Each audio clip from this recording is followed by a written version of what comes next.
atrapalham. Mas qual é a ideia aqui nessa noite? É que todos nós que queremos ter uma comunhão mais íntima com Deus, tenhamos então cuidado e fiquemos alertas com algumas coisas que podem atrapalhar. E eu quero trazer um assunto aqui interessante, que tem muito a ver com o nosso estado, né? Eu sou gaúcho e desde criança eu vejo essa situação. E eu quero que você analise comigo esse assunto aqui, que tem a ver com essa comunhão que Deus quer ter conosco, não é? Existem algumas situações que atrapalham a nossa vida. E eu escolhi esse tema aqui para falarmos nessa noite.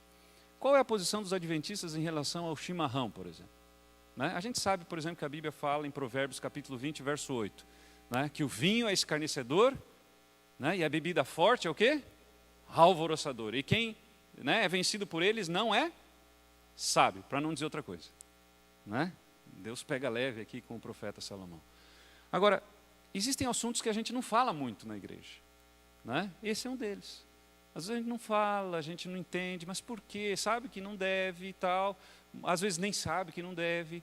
Às vezes até acaba usando onde não devia, né? Porque não foi orientado. E eu queria falar um pouquinho sobre esse assunto. Por quê? Porque isso não é por uma questão de determinação da igreja, mas é uma questão de comunhão com Deus. Existem algumas coisas que atrapalham essa ligação. E é como uma ligação de telefone, né? Você já deve ter tido essa experiência. Às vezes a ligação começa a falhar. A pessoa está numa área que o sinal não é muito bom. E aí você fala e fica aquela angústia, e você precisa resolver alguma situação. Às vezes nós estamos assim com Deus. Né? A gente quer ter uma proximidade com Deus, mas está falhando a ligação. Por que está falhando? Porque tem situações que, de repente, eu criei que estão atrapalhando essa comunhão com o Criador. Vamos ao texto de 1 Coríntios? 1 Coríntios capítulo 6, nós temos o texto de 1 Coríntios 3 que fala para a igreja, fala que a igreja é o corpo de Cristo. Agora, 1 Coríntios 6 está falando para o indivíduo, está falando para mim, está falando para você. E o apóstolo Paulo aqui, ele apresenta um texto que nós conhecemos, mas que é muito importante a gente entender desse contexto da comunhão. E olha o que diz aqui. Acaso não sabeis que o vosso corpo é o quê? Santuário do Espírito Santo que está em vós, o qual tendes da parte de Deus e que não sois de vós mesmos? Isso aqui faz, não é, eco ao texto de Salmo, capítulo 24, verso 1 e outros textos. Mas o Salmo 24, verso 1 diz assim, do Senhor é a terra e tudo o que nela há. Todos os que habitam, tudo que contém a terra é de Deus. Quando a gente entende um pouquinho esse princípio de que eu não sou dono de mim, que meu casaco não é meu, que os óculos não são meu, que aonde eu vivo não é meu, tudo é de Deus, tudo muda. Tudo muda. Quando eu compreendo de que eu sou apenas uma propriedade de Deus, tudo muda. E o texto aqui enfatiza o que o Antigo Testamento já tinha dito de maneira muito aberta. Olha, você, indivíduo, né? O contexto aqui está falando da fugir da impureza. Você, indivíduo, você é propriedade de Deus. Portanto, se você é propriedade de Deus, quem determina o que você deve fazer é Deus. Portanto, Paulo, entendendo isso, diz, quer comais, quer bebais, fazei tudo para a honra e glória de Deus. Por quê? Porque Deus está na tentativa de tentar religar novamente essa comunhão. Deus não está preocupado aqui em determinar, você não deve fazer isso, não deve fazer aquilo, deve fazer aquele outro. Não, Ele está dizendo assim, eu quero voltar como era antes. Eu quero ter amizade com vocês como eu tinha no Éden, que a gente batia papo, face a face. Só que o que acontece? Vocês estão colocando obstáculos e vocês não estão conseguindo ser sensíveis à voz do Espírito Santo. Não sei se você já estudou a Bíblia com alguém, que você ensina a verdade, você mostra textos da Bíblia, está tudo muito claro para você, e de repente essa pessoa não consegue compreender. E você fica indignado, mas como? Está aqui, está claro. Existe esse problema, mente embotada. A mente não consegue captar as verdades do céu, porque existem obstáculos que atrapalham. Pode ser a falta de exercício, pode ser a falta de sono, pode ser a falta de água, pode ser uma alimentação desregrada. Porque, veja, nessa parte do cérebro, né, quem é da área de saúde entende muito bem, nós temos o lobo frontal. O lobo frontal é onde, não é, nós tomamos as decisões. E, sem dúvida alguma, é aonde o Espírito Santo trabalha. Eu lembro muito de uma situação que houve no passado, não é, de alguém que teve o lobo frontal afetado. Não é? Eu até já mencionei, talvez em algum momento aqui, que é o Finis Gage. Essa história é muito conhecida na medicina.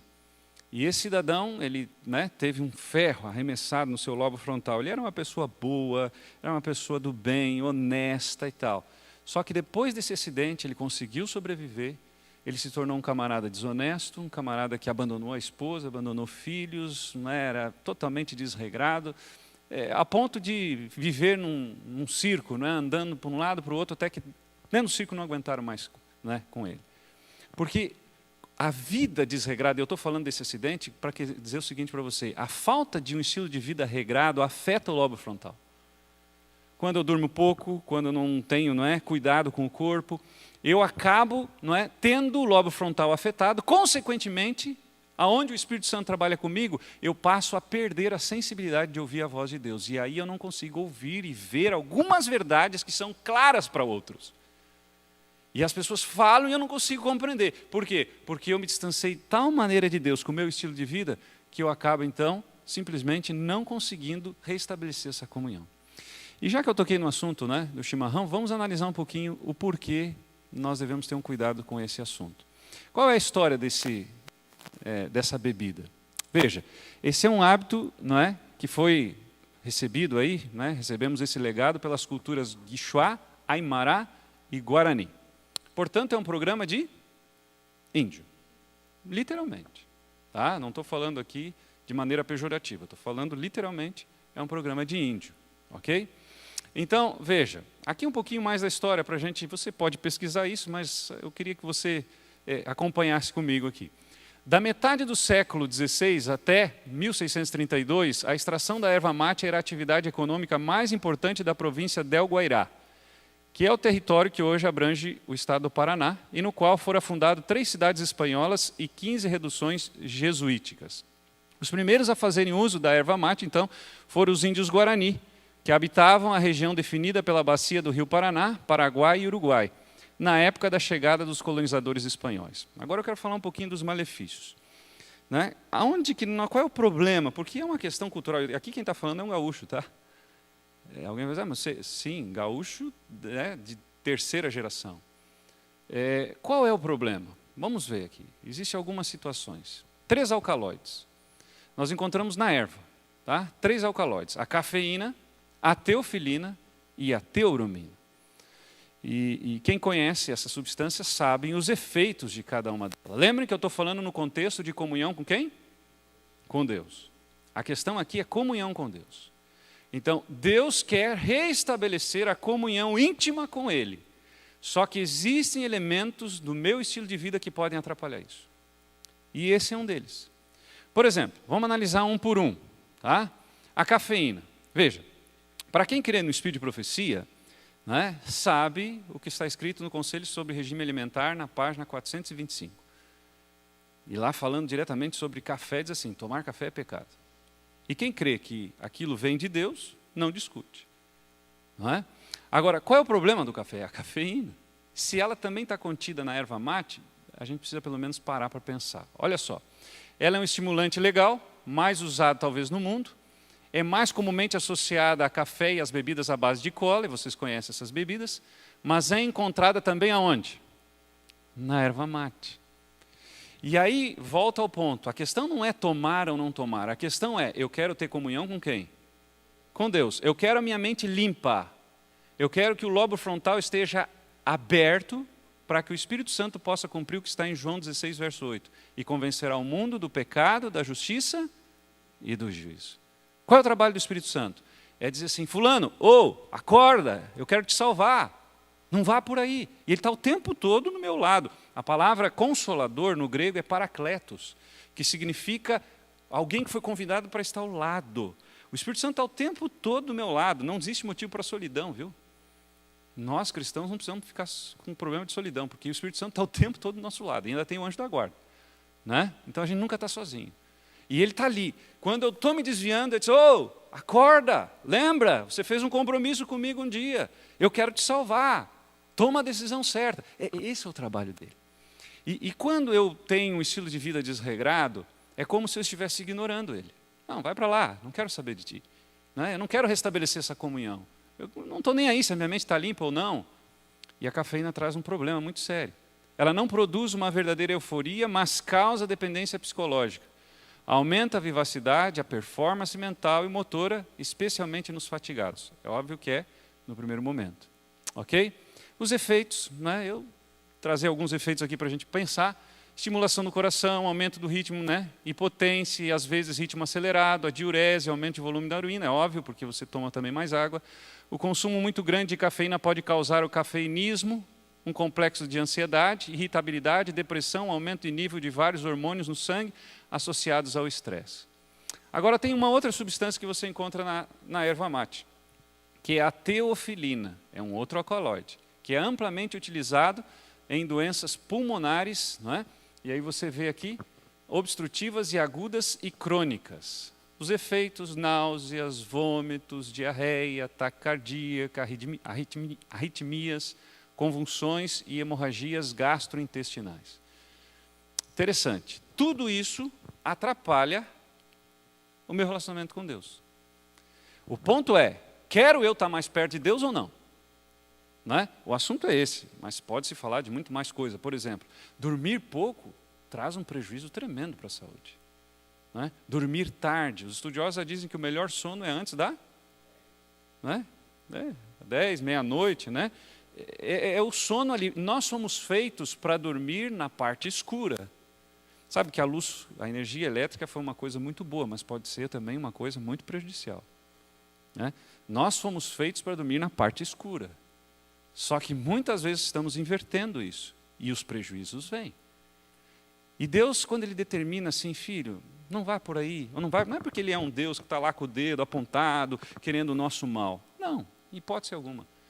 Deus, Ele determina algumas coisas porque Ele quer ter comunhão. Ele quer ter mais intimidade. E Ele diz assim, não vá por aí, não faz isso, quer comais, quer bebais, faça tudo para a honra e glória minha, porque isso vai ser ruim para nós. A gente quer voltar a ter aquela amizade que lá no Éden eu tinha com Adão e Eva. Então, esse ponto aqui que nós estamos estudando não é uma questão assim de determinação de Deus. É apenas para a gente parar para pensar o que nós estamos fazendo com o lobo frontal, com a mente. Ok? Outro alcaloide, teobromina.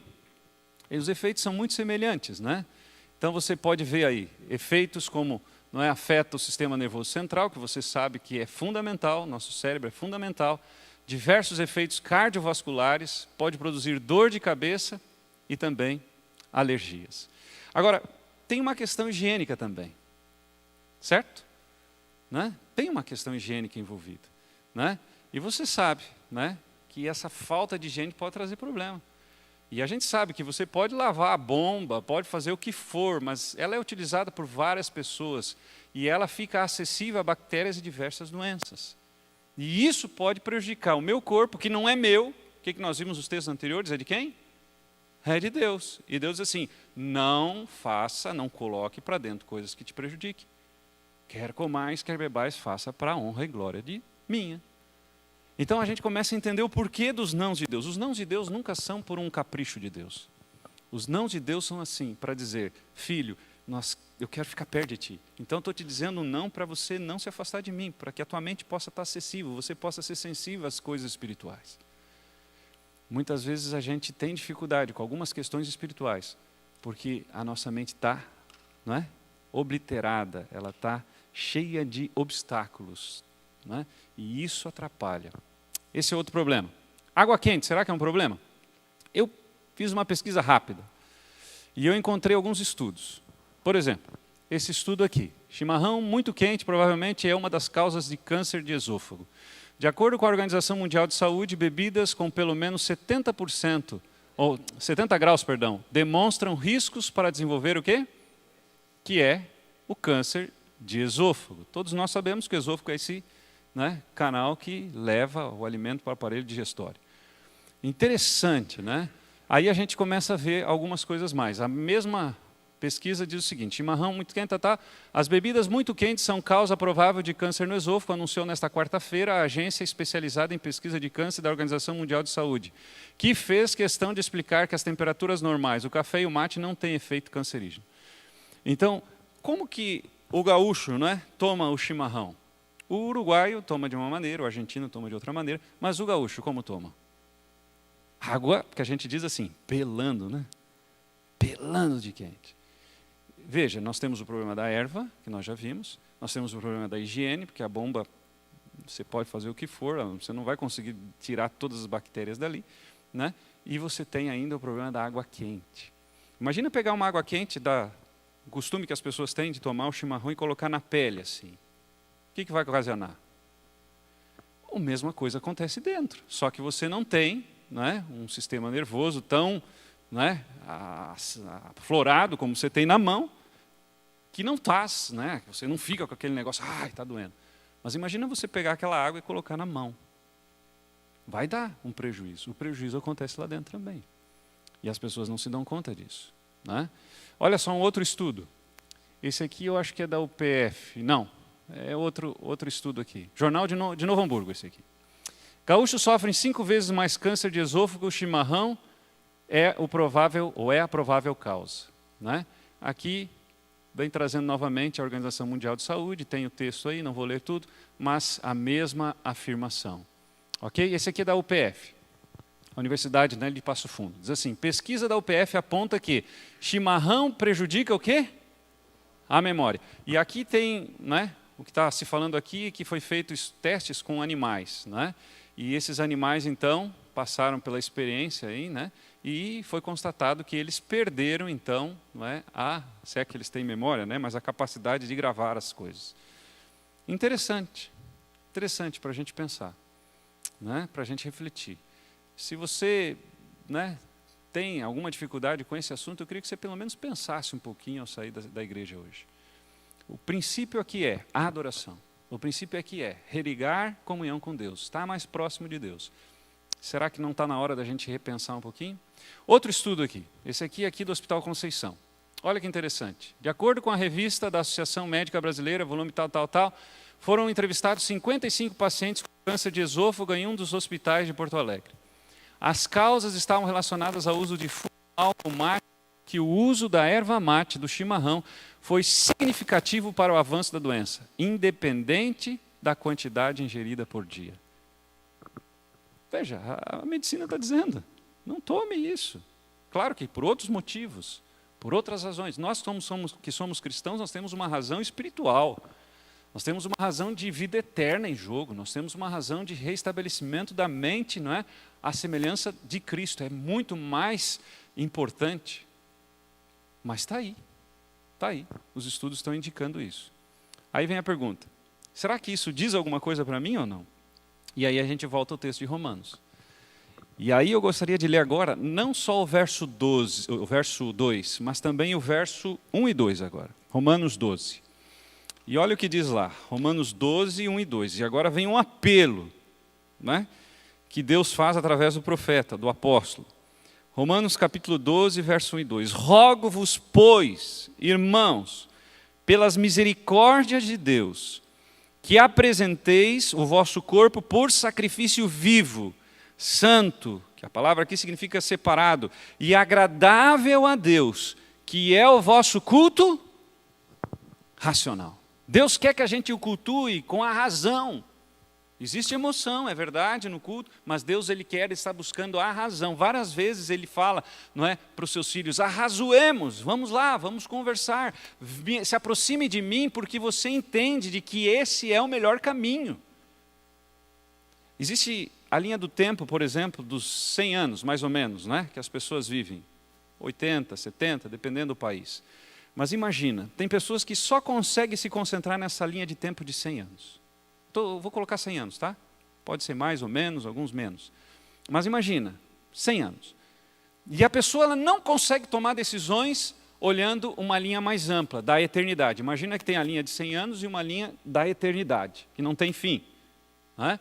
Ela se concentra só nessa linha de 100 anos. Tudo o que ela faz.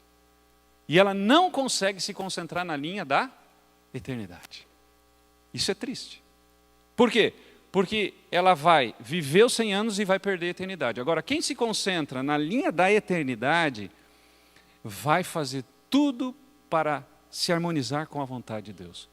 Porque a Bíblia diz em João 5,39, examinai as Escrituras, porque cuidais ter nelas a vida eterna. E são elas que testificam de mim, palavras de Jesus. Não é? Então, a Bíblia está dizendo, olha, Vem cá, apresenta o corpo de vocês em sacrifício vivo. E aí volta o verso 2. E não vos conformeis com este século. Não fique indo atrás dos costumes das pessoas, das tradições. Se tem uma coisa que Jesus combateu quando ele veio a primeira vez aqui, foi tradição. Uma atrás da outra. Sobre sábado tinha 1521 regulamentos, para vocês terem uma ideia. Os judeus criaram 1521 regras sobre o sábado. Jesus não combateu o sábado. Pelo contrário, Lucas 4,16 diz que ele guardava o sábado, era seu costume. Mas o que ele combateu? Os 1521 regulamentos, como por exemplo, cuspir no chão, e se produzisse barro, estava trabalhando. E no espelho de cobre, se visse um cabelo branco e arrancasse no sábado, estava trabalhando. Coisas que não estavam na Bíblia. E Jesus foi combatendo essas tradições. As tradições, né? E tradições, ele foi combatendo. Queridos, as tradições são bonitas. Eu tenho orgulho de ser gaúcho, no bom sentido. Gosto de ser gaúcho. Mas eu tenho que ser inteligente. Eu não posso ser tonto, a ponto de, por causa de uma tradição, estragar o meu relacionamento com Deus. Eu preciso entender isso. E por isso que o apóstolo está dizendo, olha, apresente o corpo como uma renovação da mente. A mente tem que passar por uma transformação. O que eu fui ontem não pode ser o mesmo hoje. Se eu era um camarada bravo, ignorante, no momento que eu estudo a Bíblia, eu tenho que deixar o Espírito me transformar. E eu tenho que agora começar a engolir sapo, eu tenho que começar a amar meu irmão, eu tenho que começar a fazer o bem para eles, porque senão não há crescimento. Eu passo um eterno bebê. Tem gente que vive a vida de fralda, né, espiritualmente falando. 50 anos, eu posso ficar 50 anos de fralda. Não há crescimento. E o apóstolo Paulo está fazendo um apelo aqui. Transformai-vos pela renovação. O Espírito Santo vai estar te ajudando, ele vai estar ali te dando força. A questão não é o alimento, a questão não é a bebida, a questão é o porquê de não usar ou o porquê de usar. Entendem isso? É comunhão. Deus quer comunhão. Se tem tantos alcaloides que fazem mal para a saúde, se tem tanto risco para ter doença e o corpo não é meu, por que eu vou arriscar? Por que eu vou fazer? Ah, mas eu gosto. Ah, ok.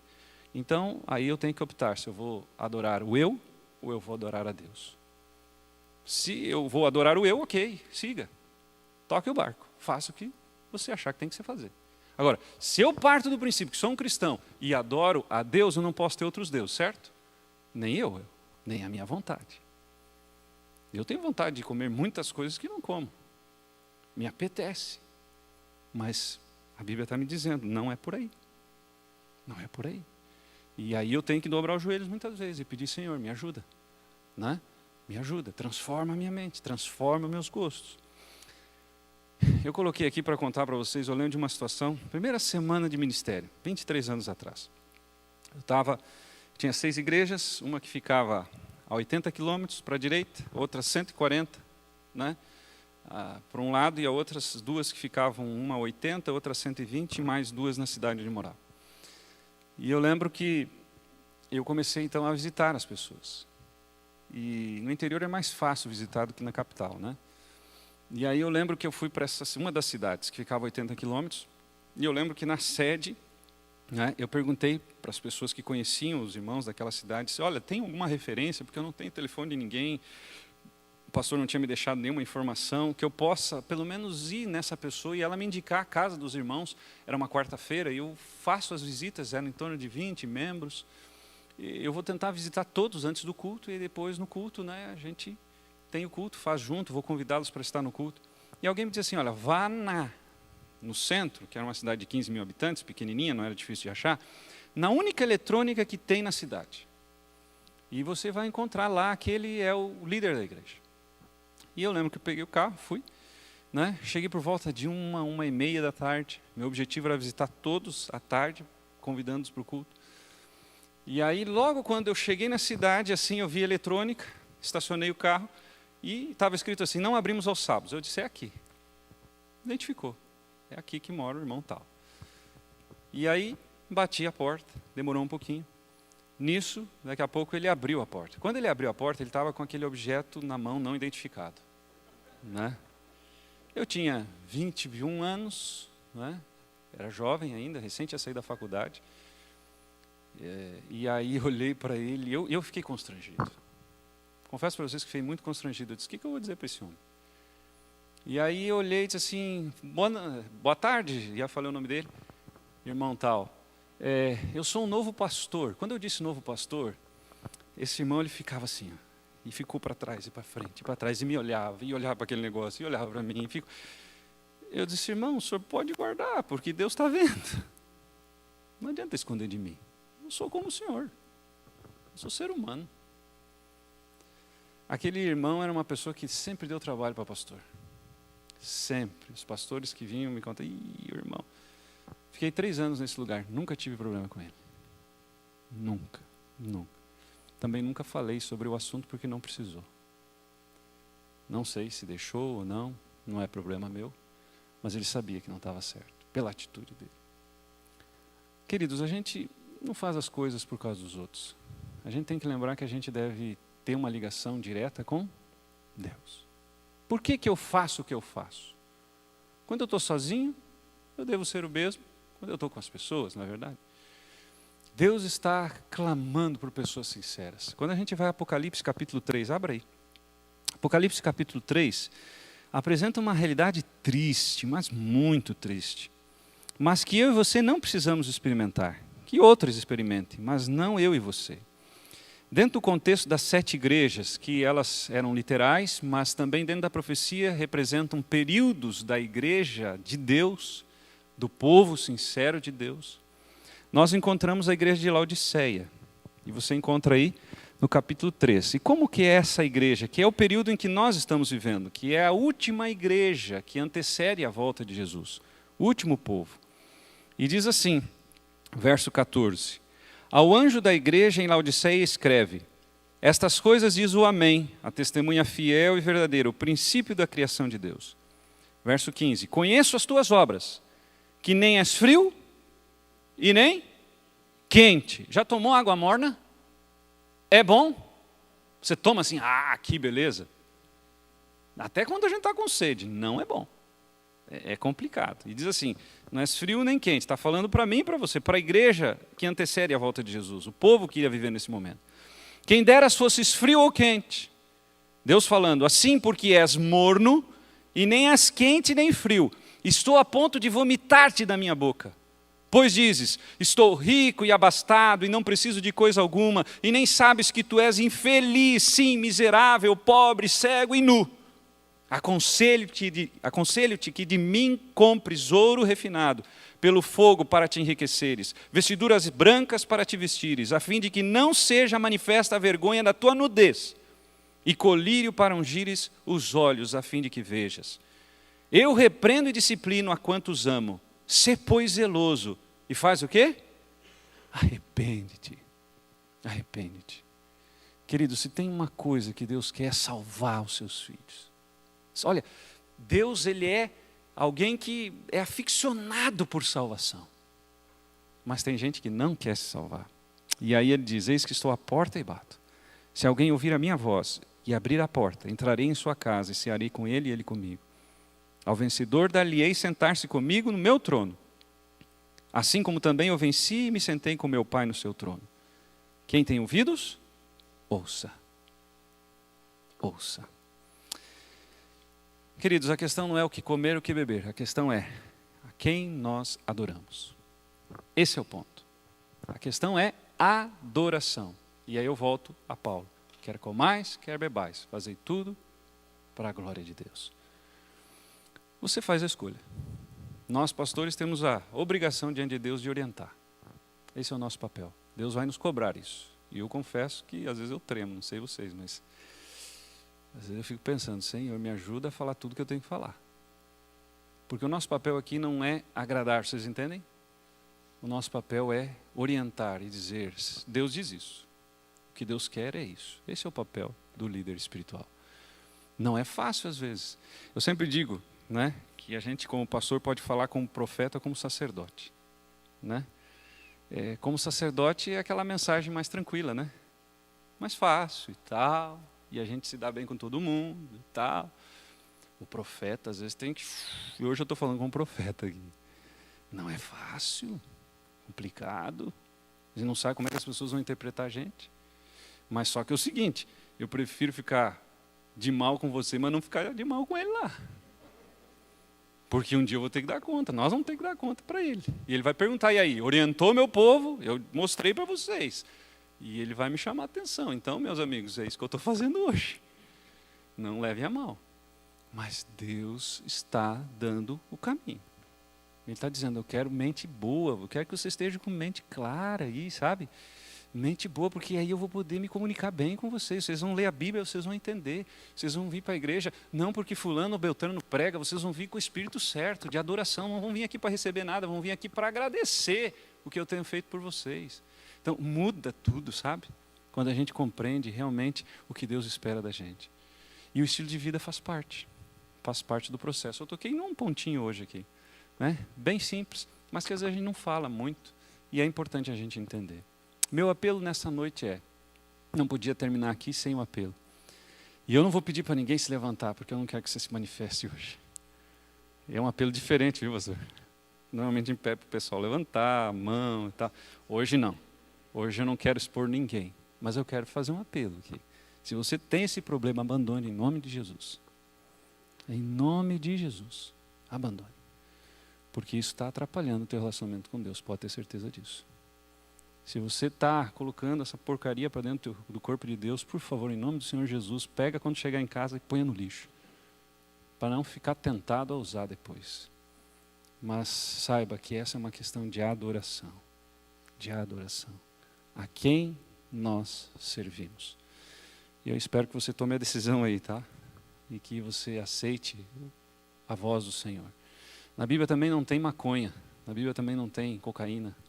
Mas todos nós sabemos que não devemos usar. Quem é inteligente sabe que a Bíblia não iria apoiar esse tipo de bebida. Que Deus nos ajude, queridos. Que a gente possa sair daqui melhor que quando a gente chegou. E que o Espírito Santo possa nos dar mente limpa. Limpa. E a gente ouvir, ser sensível, estudar a Bíblia, fazer o jejum, a orar. A gente está assim tão perto dele que a gente vai um dia poder dizer, Senhor, valeu a pena pelas orientações. Hoje eu estou aqui, no céu, recebendo a coroa da vida, porque um dia o Senhor deixou a Bíblia para clarear o caminho e para me orientar. Quero convidar vocês a nós cantarmos aí. É possível, Kevin? Eu não combinei com vocês aí, mas o hino 480, em tuas mãos. Pode ser, pastor? Esse hino, eu creio que é uma oração. Eu gosto muito da letra, é bem pequenininho, mas a letra é uma letra que faz nos entregar a nossa vida ao Senhor. Que a gente possa entregar a nossa vida ao Senhor e de verdade. Vamos ficar em pé então? 480.